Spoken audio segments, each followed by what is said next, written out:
পড়তে বসলে কি মাথা ঝিমঝিম করে? মনে হয় একটা সাধারণ টপিক মুখস্থ করতে বছরের পর বছর লেগে যাচ্ছে? চিন্তা নেই, আজ আমরা এমন 4টি সুপারফাস্ট টেকনিক শিখব যা দিয়ে তুমি যে কোনো কঠিন বিষয় ম্যাজিকের মতো মনে রাখতে পারবে। চলো শুরু করা যাক। 1. Retrieval practice. পড়ার সময় আমরা শুধু বারবার রিডিং পড়ি, যা বড় ভুল। টেকনিক হলো একবার পড়ো এবং বই বন্ধ করে সেটা মনে করার চেষ্টা করো। নিজেকে প্রশ্ন করো, আমি কি পড়লাম? যখন মস্তিষ্ক নিজে থেকে উত্তর খোঁজার চেষ্টা করে তখন পড়া অনেক বেশি স্থায়ী হয়। 2. Mnemonic technique. বড় বড় লিস্ট বা পয়েন্ট মনে থাকে না, ছন্দ মিলিয়ে পড়ো।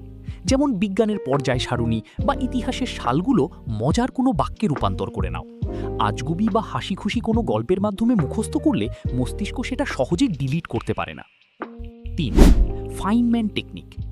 সবচেয়ে কার্যকরী উপায় হলো কাউকে শেখানো। ধরো তোমার সামনে 5 বছরের একটি বাচ্চা বসে আছে, তাকে সহজ ভাষায় বিষয়টি বুঝিয়ে বলো। যদি তুমি সহজ করে বোঝাতে না পারো, তার মানে তোমার নিজেরই বোঝার ঘাটতি আছে। এই পদ্ধতিতে পড়লে মুখস্থ করার চাপ অর্ধেক হয়ে যায়। 4. ভিজুয়ালাইজেশন। আমাদের মস্তিষ্ক টেক্সটের চেয়ে ছবি বেশি মনে রাখে।